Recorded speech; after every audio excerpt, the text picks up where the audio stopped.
देखिए बच्चों, आप सभी का स्वागत है। आज हमारे नए वीडियो में आप सभी का नाम था कि सर विद्युत धारा पढ़ाया जाए। तो ठीक है, आज विद्युत धारा चालू किया जाता है।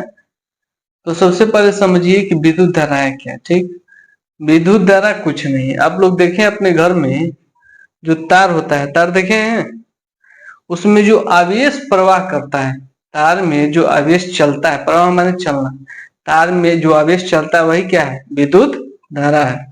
तो इसको हम लोग इस तरह लिख सकते हैं कि किसी किसी विद्युत परिपथ में, ठीक, किसी विद्युत परिपथ में आवेश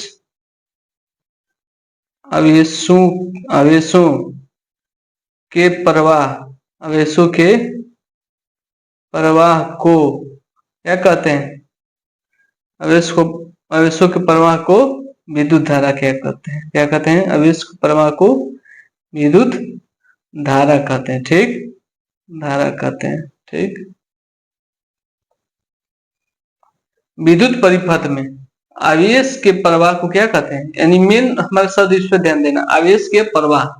किस पे ध्यान देना है, आवेश का प्रवाह। ठीक, अब एक क्वेश्चन आता है, आप लोग को सवाल आता है एक नंबरिया में कि आवेश के व्यवस्थित प्रवाह को क्या कहते हैं, तो विद्युत प्रवाह।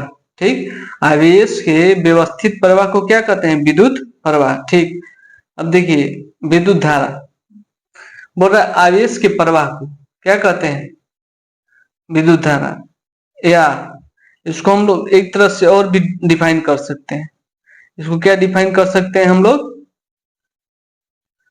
कि जो प्रति एकांक आवेश बहेगा हमारे तार में उसी को क्या कहेंगे, विद्युत धारा। ठीक, तो देखिए ये तो हो गया विद्युत धारा। इसमें हमको जानना है कि आवेश क्या है।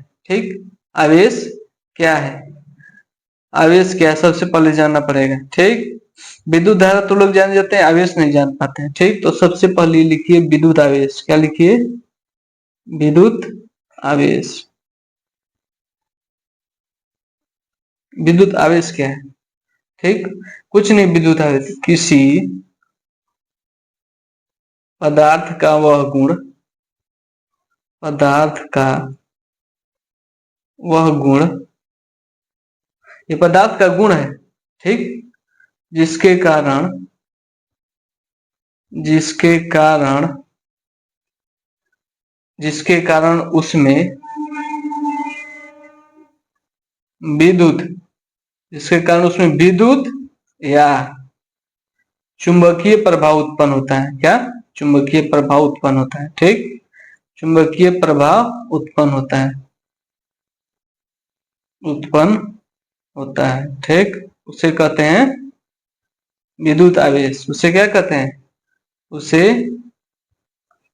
विद्युत आवेश कहते हैं। उसे क्या कहते हैं, विद्युत आवेश आवेश कहते हैं। ठीक, किसी पदार्थ का वह गुण जिसके कारण उसमें विद्युतीय या चुंबकीय प्रभाव उत्पन्न हो जाता है उसे क्या कहते हैं, विद्युत आवेश। देखिए आवेश कुछ नहीं है, आवेश सिंपल सा बात यह है कि किसी भी पदार्थ का वो गुण जिसके कारण वो किसी वस्तु को अपने तरफ आकर्षित करता है या अपने से दूर प्रतिकर्षण करता है। ठीक, यानी अपनी तरफ उसको आकर्षित करता है या अपने से दूर भगाता है, उसी को क्या कहते हैं, विद्युत आवेश। किसी भी पदार्थ का वह गुण जिसके कारण वो किसी वस्तु को अपने तरफ बुलाता है या अपने से दूर भगाता है उसे क्या कहते हैं, विद्युत आवेश। ठीक,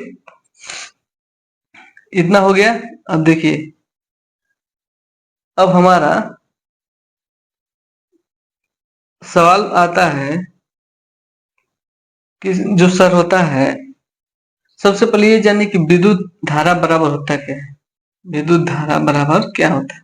ठीक, तो विद्युत धारा बराबर होता है, विद्युत धारा बराबर होता है क्या, आवेश आवेश बटा में समय। क्या होता है, आवेश बटा में समय। ठीक, आवेश बटा में समय। अब देखिए इसी को कहते हैं, विद्युत धारा को दर्शाते हैं किससे, आई से। विद्युत धारा को किससे दर्शाते हैं, आई से। और आवेश को किससे दर्शाते हैं, क्यू से। और समय को तो आप लोग जानते हैं टी, तो ये हमारा एक सूत्र निकला क्या, आई बराबर क्यू बटा टी, आई बराबर क्यू बटा टी। और देखिए पूछता है कि विद्युत धारा का एसआई मात्रक क्या होता है, ठीक, विद्युत धारा का एसआई मात्रक क्या होता है, हम यही से निकाल लेते हैं। देखिए विद्युत धारा बराबर क्या होता है, आवेश बटा में समय।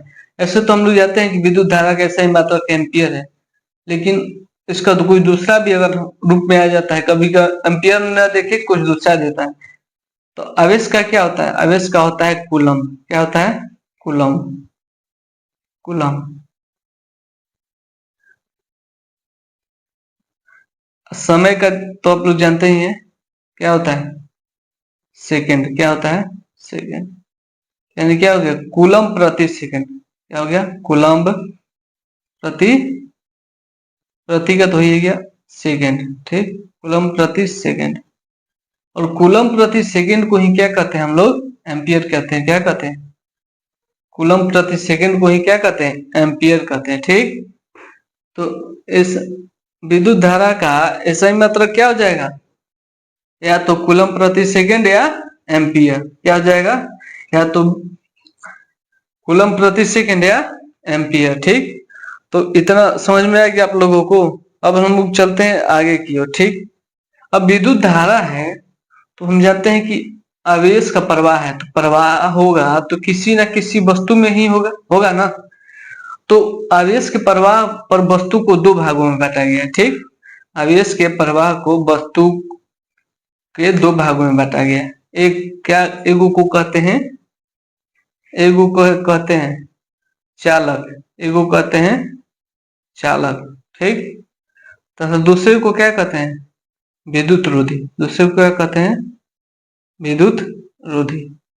सवाल आता है हर बार परीक्षा में कि चालक और विद्युत रोधी में अंतर स्पष्ट करें, ठीक, सवाल बार बार आता है चालक और विद्युत रोधी में अंतर स्पष्ट करें। चालक कुछ नहीं, देखिए जिसमें विद्युत का प्रवाह हो उसे कहते हैं चालक, और जिसमें विद्युत का प्रवाह ना हो उसे कहते हैं विद्युत रोधी।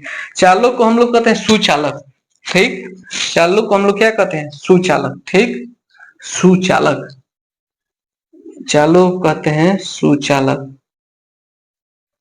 और विद्युत रोधी को क्या कहते हैं, कुचालक, कुचालक, ठीक, इसी को कहते हैं सुचालक, किसको कहते हैं, कुचालक। तो आइए हम लोग अंतर स्पष्ट करते हैं कि चालक और विद्युत रोधी में अंतर क्या है, ठीक, हम लोग अंतर स्पष्ट करते हैं कि चालक और विद्युत रोधी में अंतर क्या है, ठीक। आइए हम लोग देखते हैं कि चालक और विद्युत रोधी में क्या अंतर है, ठीक, हम लोग देखेंगे कि चालक और विद्युत रोधी में क्या अंतर है, ठीक। तो एक तरफ लिख लेते हैं चालक, एक तरफ क्या लिख लेते हैं, चालक, ठीक, एक तरफ लिख लेते हैं चालक और एक तरफ लिख लेते हैं विद्युत रोधी, ठीक, विद्युत रोधी, ठीक। आता है 2 नंबर में सवाल हमारा कि चालक और विद्युत रोधी में अंतर स्पष्ट कीजिए, ठीक। आता है सवाल कि चालक और विद्युत रोधी में अंतर स्पष्ट कीजिए, ठीक। तो सबसे पहले इसका हम परिभाषा लिखेंगे, ठीक, सबसे पहले हम क्या लिखेंगे, इसका परिभाषा लिखेंगे, ठीक। तो चलिए चलते हैं, चालक में लिखते हैं वैसे पदार्थ जिसमें क्या होता है, विद्युत का प्रवाह होता है, ठीक, वैसे पदार्थ, वैसे पदार्थ जिनसे, वैसे पदार्थ जिनसे होकर, जिनसे होकर विद्युत, विद्युत आवेश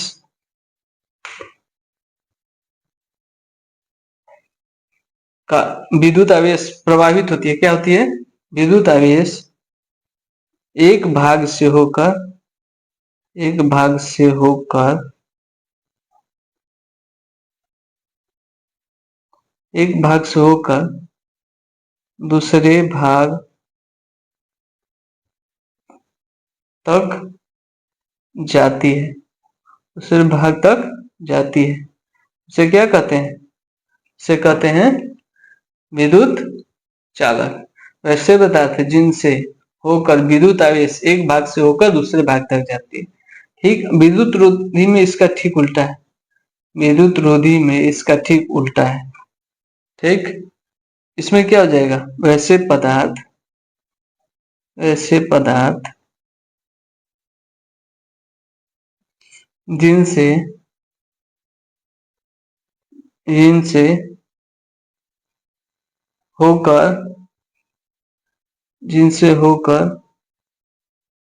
विद्युत आवेश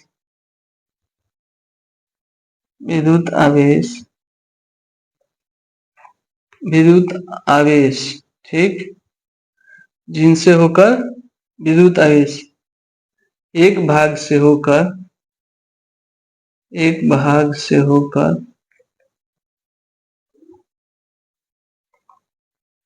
दूसरे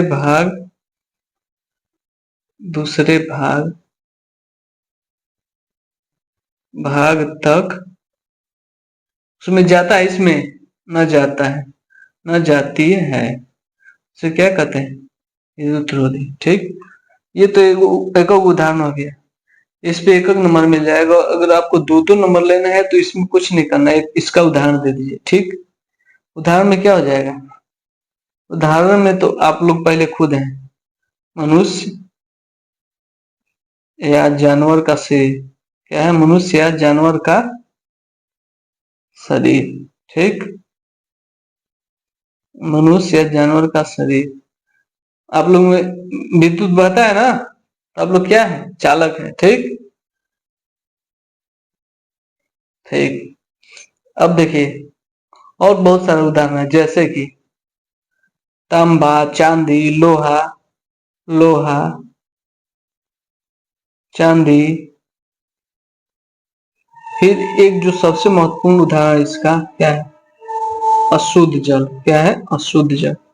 अशुद्ध जल में प्रवाहित होता है। ठीक, अब चलते हैं हम लोग विद्युत रोधी।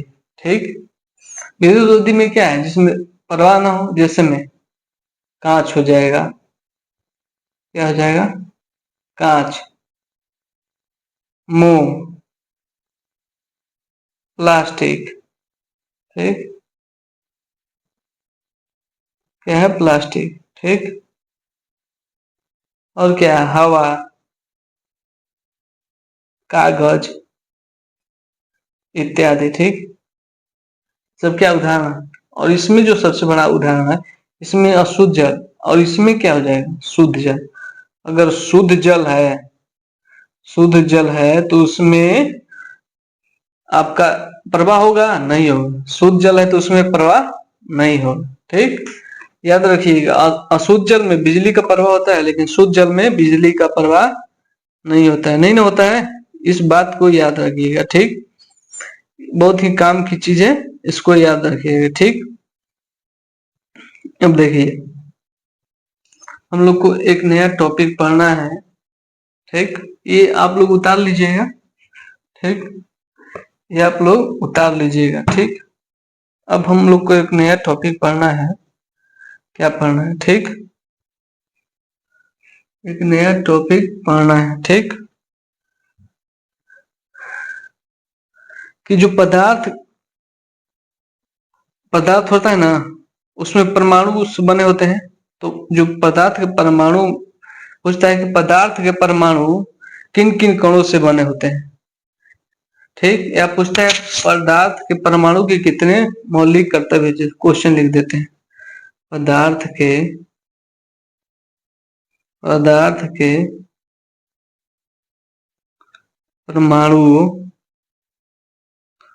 परमाणु की रचना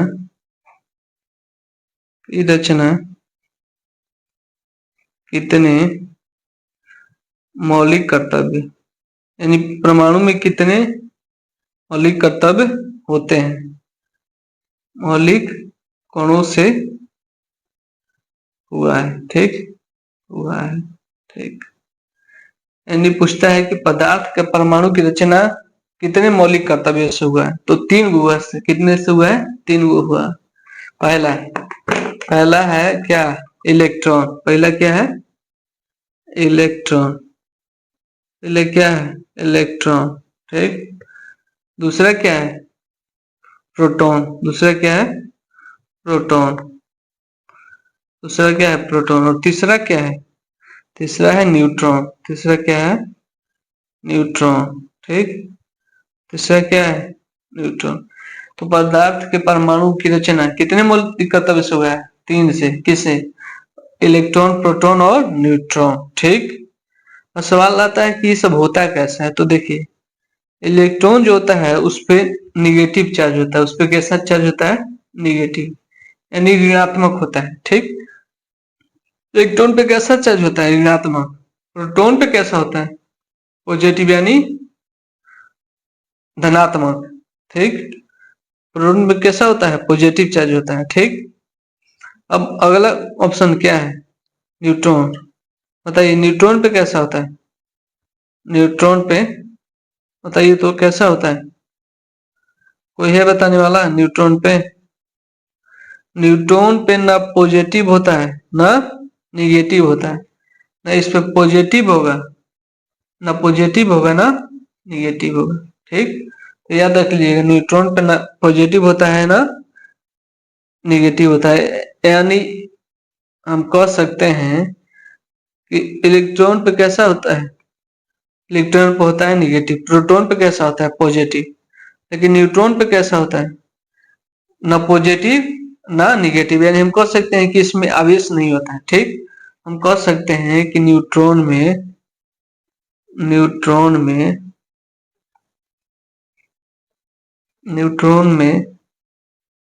कोई आवेश नहीं होता है। हम कह सकते हैं कि न्यूट्रॉन में कोई आवेश नहीं होता है। ठीक। इसमें होता है ऋण आवेश, इसमें धन आवेश, और इसमें कोई आवेश नहीं। ठीक। तो इतना हम लोग पढ़ेंगे। पढ़िए, अब हम लोग चलते हैं आगे की ओर। ठीक। ठीक। तो देखिए, क्या हम लोग पढ़ रहे हैं? इलेक्ट्रॉन, प्रोटॉन और न्यूट्रॉन। क्या पढ़ता है? इलेक्ट्रॉन, प्रोटॉन और न्यूट्रॉन। ठीक। तो देखिए, इसी सब के बारे में हम लोग पढ़ेंगे। ठीक। इसी सब के बारे में हम लोग पढ़ेंगे। ठीक। तो सबसे पहले आता है कि देखिए, जो परमाणु का नाभिक होता है उसमें न्यूट्रॉन और प्रोटॉन होते हैं। ठीक। यानी जो प्रोटॉन का नाभिक होता है उसमें क्या होते हैं? उसमें होते हैं न्यूट्रॉन और प्रोटॉन। क्या होते हैं उसमें? उसमें होते हैं न्यूट्रॉन और प्रोटॉन। ठीक। यानी हम कह सकते हैं कि इसमें न्यूट्रॉन और प्रोटॉन होता है नाभिक में। तो सवाल है कि इलेक्ट्रॉन कहाँ था? ये इलेक्ट्रॉन इसके अगल बगल कक्ष में ये घूमता रहता है। ठीक। इसके कक्ष में क्या करता है? घूमते रहता है। इलेक्ट्रॉन घूमता है तभी तो बिजली आती है। इलेक्ट्रॉन घूमते रहता है। तो सवाल आता है कि परमाणु के नाभिक में क्या होते हैं? तो हमारा जवाब हो जाएगा न्यूट्रॉन और प्रोटॉन। इलेक्ट्रॉन कहाँ होता है? उसके बाहरी कक्ष में होते हैं, जो क्या करते हैं? चक्कर लगाते रहते हैं। ठीक। चक्कर लगाते रहते हैं। ठीक। अब एक सवाल आता है कि सर इलेक्ट्रॉन का खोज किसने किया? ठीक। इलेक्ट्रॉन का खोज किसने किया? और प्रोटॉन का खोज किया किसने किया? और न्यूट्रॉन का खोज किया। ये बार बार लोग भूल जाते हैं, ये बार बार लोग भूल जाते हैं। इसके लिए हम लोग एक ट्रिक अपनाएंगे। ठीक। इलेक्ट्रॉन, प्रोटॉन और न्यूट्रॉन के लिए इसके लिए एक ट्रिक है, ईट पग नाच। ईट पग नाच। ठीक। ईट पग नाच। इससे होता है क्या? इलेक्ट्रॉन। इससे क्या होता है? इलेक्ट्रॉन। इससे इलेक्ट्रॉन। ठीक। देखिए, क्या बताए थे? ईट पग नाच। इलेक्ट्रॉन का खोज किसने किया? इलेक्ट्रॉन का खोज किया किसने? थॉमसन ने। किसने किया? J Thomson. किसने किया? J Thomson. किसने किया? J Thomson. ठीक। इलेक्ट्रॉन का। अब दूसरा है कि प्रोटॉन का खोज किसने किया? दूसरा है प्रोटॉन का खोज किसने किया? तो प्रोटॉन का देखिए, प्रोटॉन में 2 चीज है। ठीक। प्रोटॉन का इसलिए हम लोग बाद में बात करते हैं। अब आते हैं न्यूट्रॉन का। ठीक, न्यूट्रॉन कहते हैं, किस कहते हैं? न्यूट्रॉन का। तो न्यूट्रॉन का खोज किसने किया? न्यूट्रॉन का खोज किया चैडविक ने। न से न्यूट्रॉन है, च से चैडविक, च से चैडविक। न्यूट्रॉन का खोज किया चैडविक ने। ठीक, ईट, ई से इलेक्ट्रॉन, टी से थॉमसन, न से न्यूट्रॉन, च से चैडविक। अब देखिए प्रोटॉन, प्रोटॉन में दो चीज है। ठीक, इलेक्ट्रॉन का खोज किसने किया? इलेक्ट्रॉन को खोज किया जे थॉमसन ने। किसने किया? जे थॉमसन ने। ठीक, न्यूट्रॉन का खोज किसने किया? न्यूट्रॉन का खोज किया चैडविक ने। न्यूट्रॉन का खोज किसने किया? चैडविक ने। ठीक, तो देखिए अब आते हैं प्रोटॉन पे। प्रोटॉन पे आते हैं। ठीक, किस पे आते हैं? प्रोटीन। प्रोटीन में प्रोटॉन में थोड़ा सा दिक्कत है। ठीक, दिक्कत इसलिए है कि प्रोटॉन में देखिए शुरुआत किसने किया था? शुरुआत किए थे गोल्डस्टीन ने। किसने किया था शुरुआत? गोल्डस्टीन ने। गोल्डस्टीन ने शुरुआत किसने किया? गोल्डस्टीन ने। ठीक, कितना में? ये किए थे 1800, हमको जहां तक याद है कितना में किए थे? 1800 कुछ में किए थे। लेकिन ये अपनी बात को सिद्ध नहीं कर पाए थे। ये अपनी बात को सिद्ध नहीं कर पाए थे। तो 1920 में की कौन से किए? 1920 में किए रदरफोर्ड। 1920 में कौन किए? रदरफोर्ड। ठीक, तो जब सवाल देखिए ऑप्शन में देगा गोल्ड स्टीन, तो गोल्ड स्टीन मारिएगा। लेकिन अगर आ गया रदरफोर्ड तो इसको क्या मानना है? रदरफोर्ड को मानना है। ठीक, क्या मानना है? रदरफोर्ड। ये किए हमारा 1920 में। ये कितना किए थे? 1886 में। गोल्ड स्टीन लेकिन सिद्ध नहीं कर पाए थे अपने बातों को, लेकिन रदरफोर्ड ने सिद्ध कर दिया। ठीक, तो अब हम लोग चलते हैं आगे की ओर। लेकिन आगे की ओर जाने से पहले यहाँ पे थॉमसन नहीं होगा, क्या होगा? थॉमसन होगा। क्या होगा? थॉमसन होगा, जे थॉमसन। ठीक, क्या होगा? J Thomson. यहाँ पे सुधार लीजिएगा, थॉमसन नहीं थॉमसन होगा। ठीक, तो अब हम लोग आगे की ओर चलते हैं। ईट पगनाच, इलेक्ट्रॉन जे थॉमसन, पग माने प्रोटॉन, गोल्डस्टीन। गोल्डस्टीन अगर रदरफोर्ड होगा तो रदरफोर्ड, क्योंकि रदरफोर्ड सिद्ध कर पाए थे अपनी बातों को। और नाच माने न से न्यूट्रॉन, च से चैडविक। ठीक, तो आज के लिए हम लोग इतना ही रखते हैं। हम लोग फिर मिलेंगे नए वीडियो में। तब तक के लिए धन्यवाद। पढ़ते रहिए, मुस्कुराते रहिए।